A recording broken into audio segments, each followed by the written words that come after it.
Welcome to lunch hour. This is Satish. AP liquor స్కామ్లో పార్టీల మాటల యుద్ధం, కొత్త కంపెనీలు బ్రాండ్లు తేవడం వెనక భారీ స్కెచ్ ఉందా? విజయసాయిరెడ్డి చెప్తున్నట్లు స్కామ్ వెనక పెద్దల హస్తం ఉందా? వైసీపీకి లిక్కర్ స్కామ్ తలనొప్పుగా మారబోతోందా? ఆంధ్రప్రదేశ్లో లిక్కర్ స్కామ్ రాజకీయంగా ప్రకంపనలు సృష్టించబోతోందా? చర్చిద్దాం ఇవాల్టి లంచ్ అవర్ డిబేట్లో. లెక్కల్ ప్రస్తుతం డిబేట్లో జాయిన్ అవుతున్నారు తెలుగుదేశం పార్టీ నుంచి ఆ పార్టీ అధికార ప్రతినిధి విద్యాసాగర్ గారు తిరుపతి నుంచి, అలాగే వైఎస్ఆర్ కాంగ్రెస్ పార్టీ నుంచి ఆ పార్టీ అధికార ప్రతినిధి రాజీవ్ గాంధీ గారు విశాఖ నుంచి లైవ్లో పాల్గొంటున్నారు. రాజీవ్ గాంధీ గారు, లిక్కర్ స్కామ్కి సంబంధించి సిట్టు విచారణ జరుగుతోంది. ఈరోజు మీ పార్టీకి సంబంధించిన నేత మిథున్ రెడ్డి ఆల్రెడీ సిట్టు విచారణకు హాజరవడానికి ఈరోజు హాజరు కావాలని సిట్టు తాకీదులు పంపించింది. నిన్న మీ పార్టీకి సంబంధించి మాజీ నేత, మాజీ ఎంపీ, ఇప్పుడు మీ పార్టీలో లేరు, విజయసాయిరెడ్డి నిన్న అటెండ్ అవ్వడం, వచ్చిన తర్వాత ఈ లిక్కర్ స్కామ్కు ప్రధాన సూత్రధారిగా ఆరోపణలు ఎదుర్కొంటున్న రాజ్ కసిరెడ్డికి సంబంధించి కేవలం పెద్దలు ఎంకరేజ్ చేయమంటే చేశాను, ఈయన ఈ విధంగా మోసం చేస్తాడని నాకు తెలియదంటూ కొన్ని వ్యాఖ్యలు చేశారు. అంటే చాలా పెద్దల హస్తం ఉందన్న కొన్ని అంశాలను కూడా ఆయన ప్రస్తావిస్తున్నారు. అంటే ఓవరాల్గా లిక్కర్ స్కామ్ అనేది ఇప్పుడు వైసీపీకి చుట్టుకోబోతోంది, వైసీపీకి ఊపిరి లేకుండా అంటే ఊపిరి సలపకుండా చేయబోతుంది అంటున్నారు. దీని ముందు మీ సమాధానం ఏంటి? సార్, సతీష్ గారు, మీకు శేఖర్ గారికి, అదేవిధంగా విద్యాసాగర్ గారికి, మీకు 10 టీవీ వీక్షకులందరికీ కూడా నా హృదయపూర్వక నమస్కారాలు. Good afternoon. నమస్తే సార్. ఒకటి, లిక్కర్ స్కామ్ కి సంబంధించి అది ఆరోపణలు ఏదైతే జరుగుతూ ఉన్నాయో, వస్తా ఉన్నాయో, దాని మీద విచారణ జరుగుతుంది. విచారణలో నిజంగా వాస్తవాలు ఏమైనా తేలితే ఎవరైనా సరే చట్టానికి అతీతులు కాదు. అయితే అదుగో పులి అంటే ఇదిగో తోక అన్న చందంగా ఆ విమర్శలను, ఆ ఆరోపణలో చూపిస్తూ వైఎస్ఆర్ కాంగ్రెస్ పార్టీ మీద బురజల్లేటటువంటి కార్యక్రమం ఏదైతే ఉందో దాన్ని నేను తీవ్రంగా వ్యతిరేకిస్తున్నాను, ఖండిస్తున్నాను. ఈ యొక్క స్కామ్ అని ఏదైతే ఆరోపిస్తా ఉన్నారో, దీంట్లో ఎవరైతే వాసుదేవ్ రెడ్డి గారు అని ఉన్నారో ఆయన ఆల్రెడీ పోస్టింగ్ ఇచ్చాడు, ఆయన కేంద్ర సర్వీసెస్ కూడా వెళ్ళిపోయారే. నిజంగా ఏమన్నా జరుగుంటే మరి ఆయన మీదే కదా ముందు చర్యలు తీసుకోవాలి, ఆయనే కదా ఉన్నటువంటి అధికారి. రెండవది, ఏదైతే మీరు మా పార్టీకి సంబంధించినటువంటి మాజీ నేత, మాజీ ఎంపీ అయినటువంటి విజయసాయిరెడ్డి గారి మాటలు మీరు ప్రస్తావించారో, విజయసాయిరెడ్డి గారు వైఎస్ఆర్ కాంగ్రెస్ పార్టీలో కీలకంగా పనిచేశారనేటువంటి వాస్తవం, ఆయన పట్ల మాకు ఆ గౌరవం ఉన్నదన్నది కూడా వాస్తవం. అయితే విజయసాయిరెడ్డి గారు నిన్న ఏం చెప్పారో మనం కూడా స్పష్టంగా దాన్ని అబ్జర్వ్ చేయాల్సినటువంటి పరిస్థితి ఉంది. ఎందుకంటే ఆయన ఎక్కడా కూడా ఓఎస్డి గారికి సంబంధం లేదని చెప్పాడు ఆయన, ధనుంజయ రెడ్డి గారికి సంబంధం లేదని చెప్పాడు ఆయన, మిథున్ రెడ్డి గారికి సంబంధం లేదని చెప్పాడు ఆయన. రాజ్ కసిరెడ్డి గారి గురించి మాత్రం మాట్లాడారు. అందులో వాస్తవ అవాస్తవాలు అనేటువంటివి పూర్తిగా సిట్ విచారణకి రాజ్ కసిరెడ్డి గారు అన్నటువంటి వ్యక్తి హాజరైనప్పుడు, లేదంటే సిట్ విచారణలో నిజానిజాలు నిగ్గు తేలినప్పుడు మనం మాట్లాడుకోవాలి తప్ప అప్పటి వరకు ఆరోపణలకు సంబంధించిన అంశంగానే దీన్ని పరిగణిస్తాను నేనైతే. ఎందుకు చెప్తానంటే, గతంలో జగన్మోహన్ రెడ్డి గారి మీద కూడా ఊరికే 1,00,000 కోట్ల అవినీతి, 1,00,000 కోట్ల అవినీతి అని చెప్పి ఆరోపణాస్త్రాలు సంధించారు. అయితే ఆయన నిండి అసెంబ్లీలోనే 1,00,000 కోట్లు అంటున్నారు, ఒక దగ్గర 43,000 కోట్లు అంటున్నారు, అందులో 10 పైసలు భాగం ఇస్తారో చెప్పండి, ఎక్కడ కావాలంటే అక్కడ నా ఆస్తులు సంతకం పెడతానని ఓపెన్ గా సభాముఖంగానే జగన్మోహన్ రెడ్డి గారు లీడర్ ఆఫ్ అపోజిషన్ హోదాలో నాడు ఛాలెంజ్ చేస్తే ఈ ఆరోపణలు చేసినటువంటి సోకాల్ రాజకీయ నాయకులందరూ కూడా తోక ముడిచి పరారైనటువంటి పరిస్థితులు. రెండవది, ఇప్పుడు ఏదో ఈ యొక్క స్కామ్ ఆరోపణలు చేస్తున్నాం, దీనివల్ల వైఎస్ఆర్ కాంగ్రెస్ పార్టీ ఊపిరిలాడకుండా చేస్తాం, ఇవన్నీ కూడా పగటి కళలు మాత్రమే. గతంలోనే ఒక నియంతలా వ్యవహరించినటువంటి సోనియా గాంధీని, అతిపెద్ద కేంద్ర సంబంధించినటువంటి ప్రభుత్వాన్ని ఎదిరించి పోరాటాల పురిటి నెప్పుల నుంచి పుట్టినటువంటి పార్టీ వైఎస్ఆర్ కాంగ్రెస్ పార్టీ. ఇప్పుడు వచ్చేటటువంటి ఒడతూపులకేం భయపడేది లేదు, జడిసేది లేదు. అలాగని చెప్పి మా ప్రభుత్వ హయాంలో ఎవరైనా అధికార దుర్వినియోగం పాల్పడినా, ఎవరైనా అవినీతి కార్యక్రమాలు చేసినా దానికి వత్తాసు పలికే కార్యక్రమం వైఎస్ఆర్ కాంగ్రెస్ పార్టీ ఎక్కడా చేయదు. చట్టం తన పంట చేసుకెళ్తే పర్వాలేదు తప్పితే కేవలం కక్ష సాధింపు రాజకీయాలే లక్ష్యంగా వ్యవహరిస్తే మాత్రం దాన్ని వైఎస్ఆర్ కాంగ్రెస్ పార్టీ వ్యతిరేకిస్తుంది. వ్యక్తి తప్పు చేశారని నిరూపిస్తే గో అకార్డింగ్ టు లా, అంతే తప్ప చట్టానికి ఎవరు అతీతులు కాదు కదా. విద్యాసాగర్ గారు, రాజ్ కసిరెడ్డి అనే వ్యక్తి తప్పు చేస్తే ఎవరు చట్టానికి అతీతులు కాదు, కానీ కక్ష సాధింపు రాజకీయాలు చేస్తే మాత్రం వైఎస్ఆర్ కాంగ్రెస్ పార్టీ ఊరుకోదు. ఏదో బట్టకాల్చి మొక్కం మీద వేసే చందంగా కూటమి ప్రభుత్వం వ్యవహరిస్తుంది అంటున్నారు రాజీవ్ గారు. గుడ్ ఆఫ్టర్నూన్ సతీష్ గారు, తమ్ముడు రాజీవ్ కి నా నమస్కారం. ఇప్పుడు కొండా రాజీవ్ తెలిసి మాట్లాడుతున్నాడా, తెలిగి మాట్లాడుతున్నాడా అన్నది నాకైతే అర్థం కాలేదు. కానీ నిన్న చాలా ప్రస్ఫుటంగా విజయసాయిరెడ్డి బయటకు వచ్చిన తర్వాత 100 కోట్లు నేను అరవిందో దగ్గర అప్పిప్పించా. ఎవరికి ఇప్పించాడు? మిథున్ రెడ్డికి ఇంకొకళ్ళకి ఏదో పేరు చెప్పాడు, ఆయనకి ఇప్పించాడు. ఏ కంపెనీలకి ఇప్పించాడు? పాన్ కంపెనీకి ఇచ్చాడు. వడ్డీ ఎంత అనేది చెప్పాడు. అసలు వచ్చిందా లేదా, వడ్డీ కట్టారా లేదా, ఒక విషయం ఆర్బిట్రేషన్ ఉందా లేదా, ఆ మీటింగ్ లో ఎవరెవరు కూర్చున్నారు, ఎవరి నివాసంలో జరిగింది, ఎవరెవరు వచ్చారు అన్న విషయాలు అంత కూలంకుషంగా చెప్పిన తర్వాత ఇంకా దాచిపెట్టుకోవడానికి మూచిపెట్టుకోవడానికి ఏముంది మిత్రుడు, తమ్ముడా? ఏమీ లేదు అక్కడ. ఆయన బట్టలు ఇప్పేశాడు నిన్న. మీ అందరికి వైసీపీలో ఉన్న కొంతమందికి ఏదైతే పేర్లు చెప్పాడో వాళ్ళందరికీ బట్టలు ఇప్పేసి, ఆ డబ్బు కూడా ఎక్కడ రూటింగ్ అయింది, ఒరిస్సాలో పర్చేస్ చేసి తమిళనాడు అమ్మినట్టు చూపించి ఆంధ్రాలో డబ్బు చేసుకున్న విషయానికి కూడా సంబంధించి కూడా చెప్పేశాడు తమ్ముడు. ఈ బట్టలు ఇప్పి నడివీధిలో నగ్నంగా నిలబెట్టిన తర్వాత మేము మా మాజీ నేత, మా గౌరవం ఉంది, మాకు మర్యాద ఉంది, ఆ మాట చెప్పలేదు, ఈ మాట చెప్పలేదు. ఒకసారి విను తమ్ముడు ఏం చెప్పాడు ఆయన.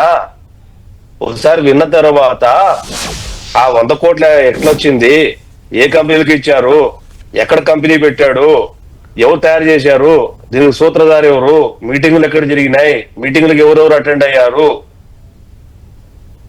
ఇవంతా కూడా చెప్పేసి బట్టలు ఇప్పి నడివీలు నిలబెట్టేసిన తర్వాత విజయసాయి రెడ్డి వీళ్ళందరినీ ఈ రోజు జరిగిందనే చెప్తున్నాడు ఆయన. జరిగింది, నేను 100 కోట్ల డబ్బులు ఇప్పించాను, పలానా కంపెనీకి ఇప్పించాను, నాకు తిరిగి వచ్చింది, అన్ని కూలంకుషంగా చెప్తున్నాడు ఆయన. చెప్పిన తర్వాత జరిగి ఉంటే ఎవరైనా, ఆయన ఎవరో సెంట్రల్ సర్వీస్ కి వెళ్ళిపోయాడు, సెంట్రల్ సర్వీస్ కు పోయినంత మాత్రాన క్రైమ్ అఫెన్స్ లేకుండా పోతుందా, ఎఫ్ఐఆర్ లేకుండా పోతుందా? ఆయన మీద ఎఫ్ఐఆర్ అట్లాగే ఉంది, ఆయన డిప్యుటేషన్ కంప్లీట్ అయింది, సెంట్రల్ సర్వీస్ కి వెళ్ళాడు, పెట్టుకోవడానికి లేదు లీగల్ గా, కాబట్టి పంపించారు. అదే జరిగితే పోయి తన్ని పట్టి పిలుచుకొని వస్తారు వాసుదేవరెడ్డిని, అంతే తప్ప ఇక్కడ ఏమీ కనపడలేదు కాదు. నిన్న మిమ్మల్ని విజయసాయి రెడ్డి బట్టలు ఇప్పి వీధిలో నిలబెట్టేశాడు. నిలబెట్టిన తర్వాత ఈ దీంట్లోకి ఇంకెవరూరిని బట్టలు ఇప్పుతాడో రేపు వచ్చే మళ్ళీ ఇంకో మాట కూడా చెప్పాడు విజయసాయి రెడ్డి, నేను మళ్ళీ మీరు పిలిస్తే వస్తానని చెప్పాడు ఆయన. ఆ మాట కూడా చెప్పేసి ఆ ప్రొవిజన్ కూడా పెట్టి సిట్టు వాళ్ళ దగ్గర వచ్చాడు బయటకు ఆయన. కాబట్టి ఇంత నగ్నంగా బట్టలు ఇడిచి పెట్టిన తర్వాత వైసీపీ వాళ్ళు లిక్కర్ స్కామ్ గురించి మాట్లాడుకోకుండా సమర్థించుకోకుండా ఉంటే చట్టం తన పని తాను చేసుకోపోవడానికి మేము సిద్ధంగా ఉన్నాం, నేరం చేసి ఉంటే పోయేవాళ్ళు పోతారు అని చెబితే గౌరవంగా ఉంటదనే నా అభిప్రాయం. ఇప్పుడు విజయసాయి రెడ్డి అనే వ్యక్తి ఎందుకు బయటకు వచ్చాడు అది కూడా చెప్పేశాడు కదా, బట్టలిప్పి అది కూడా చెప్పాడు. మొత్తం వివరాలన్నీ ఆయన బయట పెట్టేశాడు. స్కామ్ జరిగిందని విజయసాయి రెడ్డి చెప్పిన తర్వాత కూడా జరిగి ఉంటే అని అనడం ఎంతవరకు కరెక్ట్ అన్నది టీడీపీ అడుగుతున్న ప్రశ్న ఒకటి. రెండోది, విజయవాడలో తన నివాసంలో మీటింగ్ జరిగిందా, లేదంటే హైదరాబాద్లో జర్నలిస్ట్ కాలనీలో జరిగిందా, వాసుదేవరెడ్డి, సత్యప్రసాద్, ఎంపీ మిథున్ రెడ్డి, సజ్జల శ్రీధర్తో పలువురు హాజరయ్యారు ఆ మీటింగ్లు కన్నా, ఇలాంటి అంశాల్లో కూడా విజయసాయి రెడ్డి ప్రస్తావించారు. నేను సిట్కి అదే చెప్పానని నిన్న మీడియా ముందు మాట్లాడారు ఆయన. సార్ ఇక్కడ 2 విషయాలు మీకు చెప్పాలి. సోదరులు విద్యాసాగర్ గారు మాట్లాడుతూ విజయసాయి రెడ్డి గారు మా బట్టలు ఏమో ఇప్పేశారని అన్నారు. నిజంగా విజయసాయి రెడ్డి గారు మా బట్టలు ఇప్పారా లేదా అన్న దాన్ని పక్కన పెడితే, ఎన్టీ రామారావు గారు, చంద్రబాబు గారు, తెలుగుదేశం పార్టీ కూడా మరి బట్టలు ఇప్పేశారు మీరు ఒప్పుకుంటారా? మరి ఆయన కూడా నా అల్లుడు నమ్మించి మోసం చేశాడు, వెన్నుపోటు పొడిచాడు, నాకన్నా పెద్ద నటుడు, దుర్మార్గుడు, నీచుడు, నికృష్టుడు అని ఎన్టీ రామారావు గారు ఇదే చంద్రబాబు నాయుడు గారిని తిట్టారే.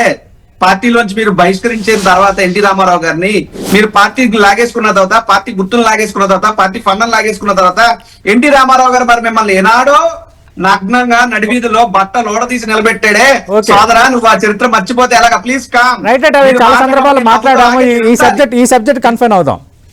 అదే అంటున్నాను సార్. ఇప్పుడు ఆ సబ్జెక్ట్ కన్ఫైన్ అవుదాం అన్నప్పుడు ఒక పార్టీలో ఉన్నటువంటి వ్యక్తి పార్టీ నుంచి బయటికి వెళ్ళిన తర్వాత మాట్లాడినటువంటి మాటలను వాస్తవాలుగా పరిగణించడమే తెలుగుదేశం పార్టీ వారి యొక్క ఉద్దేశం అయితే, మరి అదే వ్యక్తి వైఎస్ఆర్ కాంగ్రెస్ పార్టీలో ఉన్నప్పుడు నీ చంద్రబాబు నాయుడు గారిని ఎన్ని తిట్టారు, లోకేష్ గారిని ఎన్ని తిట్టారు, లేదా మీ పార్టీని ఎన్ని తిట్టారు, అవన్నీ కూడా విజయసాయి రెడ్డి గారి మాటలు వాస్తవాలు అని ఒప్పుకునేటటువంటి ధైర్యం, ఆ సత్తా తెలుగుదేశానికి ఉంటే ఇప్పుడు తెలుగుదేశం పార్టీ నాయకులు విజయసాయి రెడ్డి గారి మాటల మీద మాట్లాడేటటువంటి నైతిక హక్కు ఉంటది. అంతే తప్ప ఇంకోటి కాదు. రెండోది, నేనేదో విజయసాయి రెడ్డి గారి మీద ఉదాసీనత చూపిస్తున్నట్టు విద్యాసాగర్ గారి మాటలు ఉన్నాయి. విజయసాయి రెడ్డి గారు అంటే గౌరవం ఉంది అన్న మాట వాస్తవం. And I stand on my word, no doubt in that. నాకు చంద్రబాబు నాయుడు గారైనా గౌరవమే, పవన్ కళ్యాణ్ గారైనా గౌరవమే, మోడీ గారైనా గౌరవమే. వైఎస్ఆర్ కాంగ్రెస్ పార్టీకి చంద్రబాబు నాయుడు గారికి ఎంత దూరమో మాకు విజయసాయి రెడ్డి గారు కూడా అంతే దూరం. పార్టీ అధినేత ఆయన మా పేరు పార్టీలో చెప్పలేదు. లేనటువంటి వ్యక్తి, ఆయన మా పార్టీలో లేరు. రెండోది, ఆయన వ్యవసాయం చేసుకుంటా అన్నారు ముందు, మళ్ళీ ఇప్పుడు రాజకీయాల్లోకి అవసరమైతే వస్తాను ప్రజలు కోరుకుంటే అన్నారు. ఆయన వ్యవసాయం చేసుకుంటా ఉంటే ఒక నమస్కారం, రాజకీయాల్లోకి వస్తా ఉంటే ఇంకో నమస్కారం. ఏదైనా వ్యక్తిగత జీవితం, ఆయన వ్యక్తిగత ఇష్టం. ఆయన మా పార్టీతో సంబంధం లేనటువంటి వ్యక్తి. ఆయన ఆ బయట వ్యక్తి చేసినటువంటి ఆరోపణల గురించి ఊరికే ఏదో మమ్మల్ని బట్టలు ఇప్పిస్తారని అంటాం తప్పు. అది నేను చెప్తున్నాను. రెండోది, ఆయన ఇప్పుడు అప్పు ఇప్పించారని ఆయన మీడియా ముఖంగానే చెప్పారు, వడ్డీ శాతం చెప్పారు. సరే, ఇందులో నిజంగా జరిగిన అవాస్తవాలు అనేటువంటివి తేల్చాల్సినటువంటి బాధ్యత సిట్టుకు ఉంది. ఏదో తొందరపడి ఒక కోయిలు ముందే కూర్చుందని చెప్పి మీరెవరు మాకు తీసుకొచ్చి లెక్కర్ స్కామ్ బురద పూసే కార్యక్రమం మా మీద ఎందుకు మీకు అంత కక్ష అని అడుగుతున్నాను. ఓకే విజయసాగర్ గారు, కేవలం విజయసాయి రెడ్డి చెప్పిన వాస్తవాలని ఎంతవరకు పరిగణలోకి తీసుకుంటారు? వైఎస్ఆర్ కాంగ్రెస్ పార్టీకి ఎందుకు దీనికి లింక్ చేస్తున్నారని అడుగుతున్నారు రాజు గారు. ఇప్పుడు రామారావు గారి ఎపిసోడ్ గురించి ఇది జరిగి 30 ఏళ్ళు అయింది. 30 ఏళ్లలో తిరిగి మళ్ళీ మూడోసారి ముఖ్యమంత్రి అవటం చంద్రబాబు నాయుడు. ఇది మూడోసారి ముఖ్యమంత్రి 30 ఏళ్లలో ప్రజల్లో చేత ప్రజలను ఒప్పించి ద్వారా ఓటు వేయించుకొని ముఖ్యమంత్రిగా ఆ సీట్ లో కూర్చున్నాడు. కాబట్టి ప్రజలు దానికి ఒప్పుకున్నారా లేదా అన్నది ఆల్రెడీ 3 సార్లు ప్రూవ్ అయ్యింది. ఆ ఇన్సిడెంట్ మీద, వాళ్ళు చెప్పే ఇన్సిడెంట్ మీద 3 సార్లు ప్రూవ్ అయ్యింది. కాబట్టి ఈ రోజు తిరిగి అదే మాట్లాడితే వాళ్ళ మొహం మీద వాళ్ళు ఉంచుకున్నట్టే ఆ విషయం మీద. అయితే రెండో విషయం, ఇప్పుడు విజయసాయి రెడ్డి అక్కడ ఎందుకున్నాడు, విజయసాయి రెడ్డి మీటింగ్ ఎందుకు జరుగుతుంది, అసలు లిక్కర్ పాలసీ గురించి మాట్లాడాలంటే గవర్నమెంట్ ఆఫీస్ లో జరగాలి, లేదంటే ముఖ్యమంత్రి ఆధ్వర్యంలో జరగాల, లేదంటే మంత్రివర్గ ఆధ్వర్యంలో జరగాల, లేదంటే మంత్రి ఉండాల. ఇతనికి ఏం సంబంధము, మిథున్ రెడ్డికి ఏం సంబంధము, ఇంకోటికి ఏం సంబంధము, అసలు విజయసాయి రెడ్డికి ఏం సంబంధము, సజ్జల ఆ శ్రీధర్ అనే వ్యక్తికి ఏం సంబంధం, వీళ్ళంతా మీటింగ్లు ఎందుకున్నారన్న దాని మీద ఎవడు సమాధానం చెప్పేదానికి లేదు. ఈ రోజు విజయసాయి రెడ్డి గురించి మాట్లాడుతున్నారు. విజయసాయి రెడ్డి రాజకీయంగా చంద్రబాబు నాయుడు గారిని, లోకేష్ గారిని, పవన్ కళ్యాణ్ గారిని, ఇంకొకళ్ళని రాజకీయంగా విమర్శించారు. ఇక్కడ మనం స్కామ్ గురించి మాట్లాడుతున్నాము. స్కామ్ లో డబ్బులు ఇచ్చాను అని చెప్తున్నాడు, కంపెనీ పేర్లు చెప్తున్నాడు, అఫీషియల్ గా ట్రాన్సాక్షన్ జరిగిందని చెప్తాడు, వడ్డీ తీసుకున్నారు, ఇంకొక లిటిగేషన్ కోర్టులో కేసు ఉందని చెప్తున్నాడు. ఎంత చెప్పిన తర్వాత మేము నమ్మమంటే, నమ్మకపోతే పోండి, ఎవడద్దన్నాడు, మిమ్మల్ని నమ్మని ఒప్పించడానికి మేము కూర్చున్నది. ఈ రోజు జరిగినటువంటి క్రైమ్ ని ఎస్టాబ్లిష్ చేయడానికి మాట్లాడుతున్నాం మనం. ఎస్టాబ్లిష్మెంట్ లో విజయసాయి రెడ్డి బయటకు కాబట్టి 100 కోట్ల అబద్ధం అవుద్దా, లీగల్ ట్రాన్సాక్షన్ అబద్ధం అవుతుందా, కంపెనీలు అబద్ధం అవుతాయా, ఆర్బిట్రేషన్ అబద్ధం అవుతుందా? ఏది కాదే.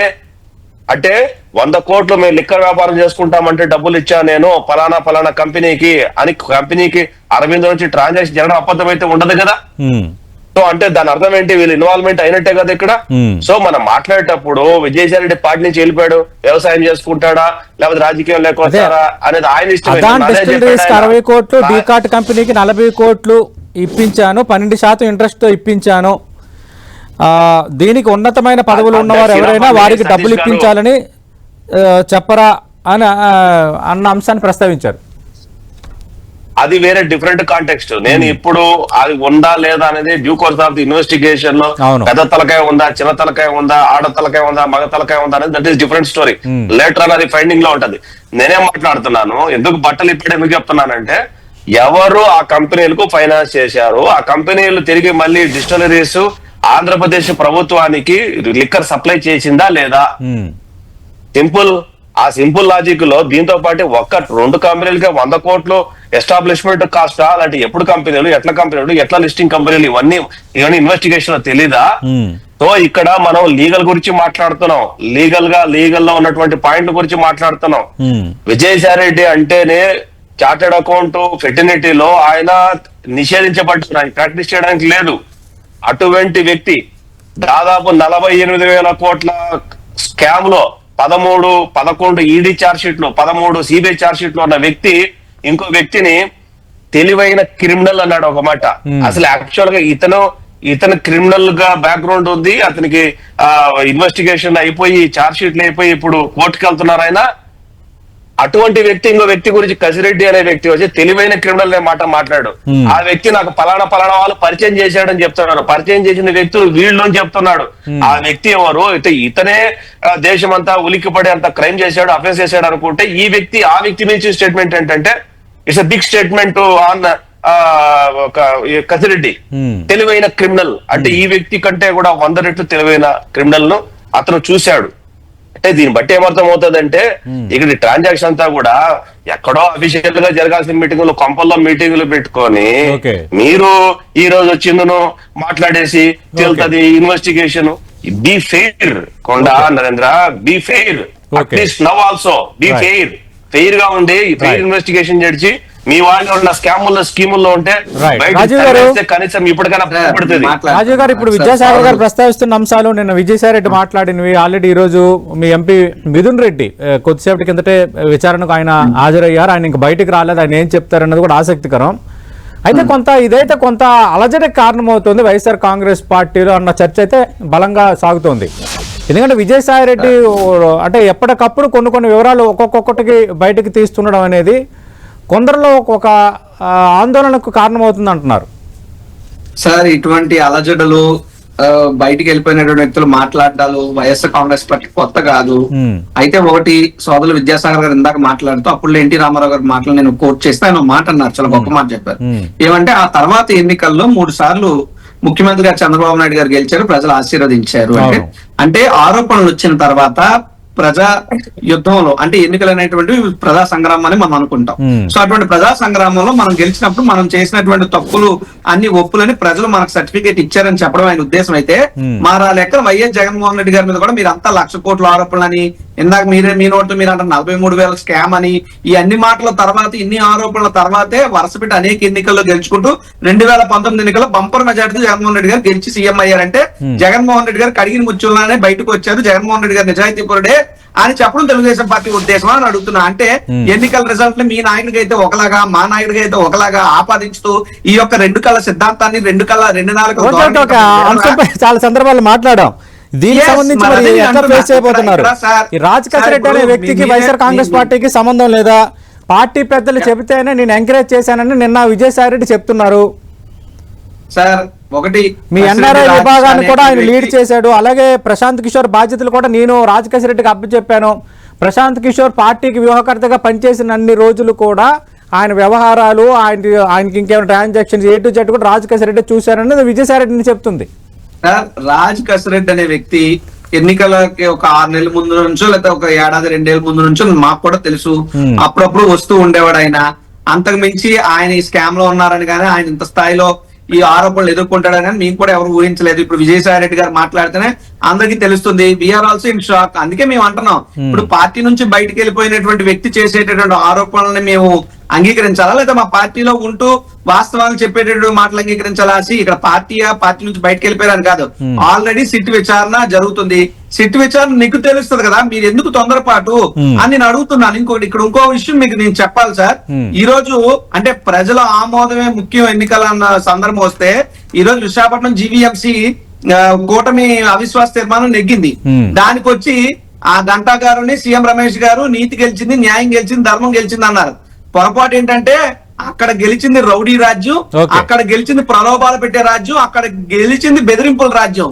ఎందుకు నేను చెప్తున్నానంటే 1987లో డివి సుబ్బారావు గారు ఒకే ఒక్కరు మాత్రమే తెలుగుదేశం పార్టీ సైకిల్ గుర్తు మీద విశాఖపట్నం మేయర్పేటను కైవసం చేసుకున్నారు. అప్పటి నుండి ఇప్పటి వరకు కూడా గజనీ మహమ్మద్ లా ఈ దండయాత్ర చేస్తానే ఉంది తెలుగుదేశం పార్టీ విశాఖ జీవీఎంసీ మీద.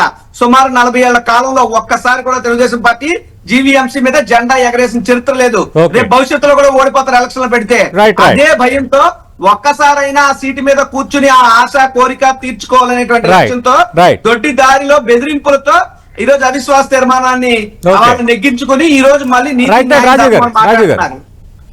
ఇదంతా నేను ఎందుకు చెప్తున్నా అంటే, వీళ్ళ మాటలు నీతి న్యాయం అంటారు, చేతల్లో రౌడీలు, దుర్మార్గాలు, అవినీతులు వీళ్ళు చేస్తారు, వీళ్ళు మా మీద వచ్చి ఆరోపణలు చేస్తారు. అది ఇప్పుడు జగన్మోహన్ రెడ్డి మీద కేసులు వీగిపోయి లేదు శిక్ష పడిన తర్వాత ఓటింగ్ కి జగన్మోహన్ రెడ్డి వెళ్ళి గెలితే అప్పుడు ప్రజల అంగీకారం. Now still he is under bail మీద ఉన్న వ్యక్తి. ఆయన కోర్టులో మీ ముఖ్యమంత్రికి చెప్పి కోర్టుకి వెళ్ళమని చెప్పండి. అప్పుడు కడిగిన ముత్యం లాగా వస్తాడా, కడిగేసిన ముత్యం లాగా వస్తాడా, అది అప్పుడు చూద్దాం. ఫస్ట్ కోర్టుకు పోమని చెప్పండి, తర్వాత ఎలక్షన్ లో పార్టిసిపేట్ చెప్పండి. విజయసాయి రెడ్డి ఎపిసోడ్ సంబంధించి విజయసాయి రెడ్డి పార్టీ నుంచి వెళ్ళిపోయిన వ్యక్తి ఆయన ఆరోపణలు చేస్తే అవే కరెక్ట్ అని దాంతో ఇంకా వైఎస్ఆర్ కాంగ్రెస్ పార్టీ మొత్తం సార్, లెక్కలకు ఇక్కడ- వెళ్ళిపోతాయి ఎట్లా ఆరోపణ చేస్తారు? సిట్టు విచారణ జరుగుతుంది కదా సార్, అంటున్నారు రాజీవ్ గారు. సతీష్ గారు ఇక్కడ ఆయన మాట్లాడింది ఆరోపణలు కాదు, విషయాలు.